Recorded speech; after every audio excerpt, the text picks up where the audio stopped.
여러분, 혹시 손흥민 선수의 주급이 프리미어리그 슈퍼스타들에 비해 훨씬 낮다는 사실 알고 계셨나요? 토트넘의 주장으로서 그리고 전성기를 누리는 세계적인 공격수임에도 불구하고 말이죠.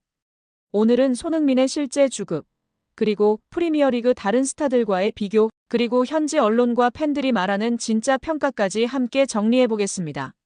먼저 손흥민의 실제 주급은 얼마인가요?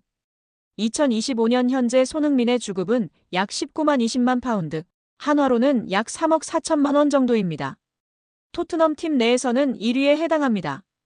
언뜻 보면 적지 않은 금액처럼 보이지만 프리미어리그 톱 클래스 선수들과 비교하면 이야기가 달라집니다. 프리미어리그 슈퍼스타들과의 비교해 볼까요? 맨시티의 케빈 더 브라위너는 주급 40만 파운드 이상, 리버풀의 살라는 약 3,540만 파운드, 맨유의 래시포드, 첼시의 스털링도 모두 30만 파운드 이상을 받고 있습니다. 반면 손흥민은 EPL 득점왕 출신임에도 불구하고 이들보다 절반에 가까운 주급을 받고 있는 겁니다. 그렇다면 왜 이런 차이가 생겼을까요? 낮은 주급의 이유에 대해 알아봅시다. 첫 번째 이유는 재계약 시기입니다. 손흥민은 2021년에 재계약을 맺었는데 당시에는 아직 득점왕 타이틀이 없었고 몸값도 지금만큼 올라가지 않았던 시기였죠. 두 번째는 바로 충성심입니다. 손흥민은 꾸준히 토트넘에 헌신하며 팀 우선 태도를 보여왔고 이적설 대신 잔류를 선택해온 선수입니다. 그리고 마지막으로는 토트넘 구단 자체의 주급 정책도 있습니다. 당시 해리 케인조차 20만 파운드 초반대였을 정도니까요. 그럼 현지 반응은 어떨까요? 영국 현지 언론들은 손흥민을 언더페이드된 월드클래스, 즉 저평가된 슈퍼스타라고 부릅니다. 팬들도 이 정도면 최소 30만은 받아야 한다. 가성비 끝판왕. 이런 선수가 이 정도라니 말도 안 된다는 반응이 대부분입니다. 그만큼 존경받고 있고 동시에 안타까움도 존재하는 거죠. 손흥민은 단순한 스타를 넘어서 실력과 인성을 모두 갖춘 주장이자 가장 저평가된 월드클래스 선수 중 한 명입니다. 높은 몸값만이 선수 가치를 말해주지는 않지만 그의 기여도와 리더십을 생각하면 지금보다 훨씬 더 높은 대우를 받을 자격이 충분한 선수임은 분명합니다. 맨체스터 시티의 잭 그릴리시가 토트넘 호스퍼의 영입 제의에 긍정적인 반응을 보인 것으로 알려졌습니다.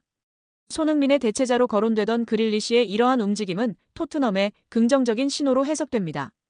영국 기브미 스포츠는 잭 그릴리시가 토트넘의 영입 제의에 대해 런던 이적 의사를 밝힌 것으로 전해지면서 토트넘의 영입 가능성이 높아졌다고 단독 보도했습니다.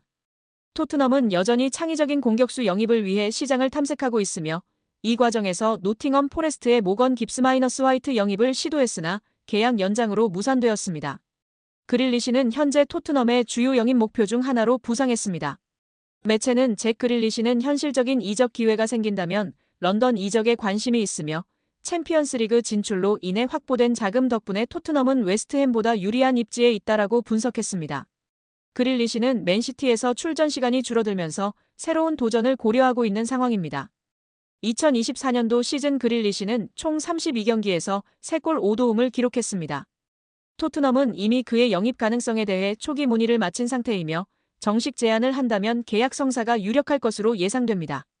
에스턴 빌라에서 맨시티로 이적하며 큰 기대를 모았던 그릴리시는 이후 이어진 대형 영입으로 인해 팀 내 입지가 약화되었습니다. 토트넘이 이적 가능성이 가장 큰 클럽으로 평가받고 있으며 그릴리시 측도 토트넘이 향후 몇 주 내로 공식 제안을 할지 주시하고 있다고 전해졌습니다. 웨스트햄 등 경쟁자들은 그릴리시의 급여 부담에 어려움을 겪고 있습니다. 그릴리시는 현재 주급 30만 파운드 약 5억 5천만 원의 계약을 맺고 있으며 이 금액은 웨스트햄이 감당하기 어려운 수준입니다. 토트넘은 비교적 높은 재정 여력을 바탕으로 이적에 필요한 급여 부담을 어느 정도 감수할 수 있어 우위에 있습니다. 그릴리시는 에버튼의 관심에도 열려 있는 것으로 알려졌으나 현 시점에서 가장 선호하는 방향은 런던 지역으로의 이적인 것으로 보입니다. 토트넘의 영입 가능성은 더욱 높아지고 있습니다. 여기에 토트넘은 손흥민을 스왑딜 카드, 트레이드 카드로 확실히 그릴리시를 품에 넣을 생각을 하고 있습니다. 풋볼 런던은 토트넘의 윙 공격수 자원은 풍부하며 손흥민이 토트넘에 남게 된다면 솔란케와 더불어 최전방 공격수 역할을 맡을 것이라고 분석했습니다. 최근 프랭크 신임 감독도 손흥민의 결정력을 극찬하며 골 넣는 임무를 맡게 될 것이라고 발언한 것이 힌트가 될 것이라고 전했습니다. 이어 만약 손흥민이 토트넘에 남지 않는다면 그릴리시를 품기 위해 트레이드 카드로 활용될 가능성이 높다. 손흥민의 높은 주급을 그릴리시로 변환하는 것은 물론 맨시티 펩 과르디올라가 오랜 시간 지켜보고 칭찬해온 손흥민 카드를 갖는 것만으로 협상 테이블이 빠르게 종료될 수 있기 때문이다라고 전했습니다. 영국 스포츠 베팅 업체 스카이벳에 따르면 9월 2일 이전까지 손흥민 선수의 차기 행선지가 미국 MLS가 될 가능성에 대한 배당률이 15분의 8로 책정되었습니다. 이는 손흥민 선수가 이번 여름 미국으로 이적할 확률이 65.2%로 예측된다는 의미입니다. 그러나 토트넘을 이끌게 된 토마스 프랭크 감독은 손흥민 선수의 이적설이 제기되는 가운데 그의 중요성을 강조하여 주목을 받았습니다.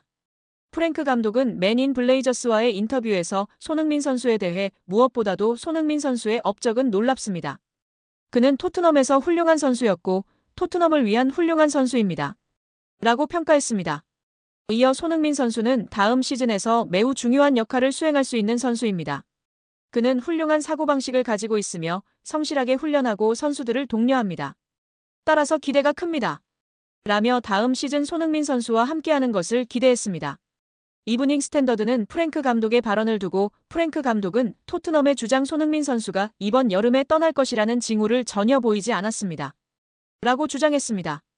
프랭크 감독은 손흥민 선수의 중요성을 강조했을 뿐만 아니라 다음 시즌 손흥민 선수를 어떻게 기용할지에 대해 구체적으로 설명했습니다. 프랭크 감독은 현재 홍콩에서 아스널과의 친선전을 앞두고 사전 기자회견에 참석했습니다. 풋볼 런던에 따르면 프랭크 감독은 손흥민 선수가 지난 10년간 토트넘 최고의 선수 중 한 명이었다는 것은 모두가 알고 있습니다. 유연한 선수들을 보유하는 것이 중요하며 손흥민 선수는 언제나 골을 넣을 것입니다. 이러한 상황에서 그를 어떻게 활용할지가 중요합니다. 라고 강조했습니다. 이어 손흥민 선수는 왼쪽 윙어로도 엄청난 성공을 거두었고 9번 공격수로도 중앙에서 환상적인 경기를 펼쳤습니다. 따라서 여러 포지션을 소화할 수 있는 선수들을 영입하는 것이 중요하며 최고의 선수들을 경기장에 배치하고 활용할 수 있도록 하는 것이 중요합니다. 라고 덧붙였습니다. 또한 손흥민 선수의 장점은 그가 항상 골을 넣을 것이라는 것입니다. 손흥민 선수를 그러한 상황에 놓이게 하는 것이 중요합니다. 라고 밝혔습니다. 만약 프랭크 감독이 다음 시즌에도 손흥민 선수를 중용할 의사가 있다면 손흥민 선수는 토트넘에서 한 시즌 더 보낼 가능성이 있습니다. 토트넘은 지난 시즌 유럽축구연맹 유로파리그에서 우승하면서 17년 만에 메이저 대회 우승에 성공했을 뿐만 아니라 다음 시즌 챔피언스리그 진출에도 성공했습니다. 손흥민 선수 또한 유로파리그 우승으로 프로 데뷔 후 첫 트로피를 들어 올렸으며 다시 한번 챔피언스리그 무대에서 뛸 수 있는 기회를 얻었습니다. 이에 많은 전문가들은 손흥민이 이번 여름에 움직이기보다는 겨울 이적 시장에서 6개월을 남겨놓고 자유계약으로 팀이 정해지고 이적료 없이 팀을 옮겨 많은 연봉을 받게 될 것이라는 시나리오를 예상하고 있습니다. 이번 시즌에는 챔스를 즐기고 다음 시즌에 FA로 떠나면서 연봉 보전까지 받는 최상의 시나리오가 있는데 굳이 이번 여름에 떠날 필요 없다는 말인데요. 구독자 여러분들의 생각은 어떠신가요?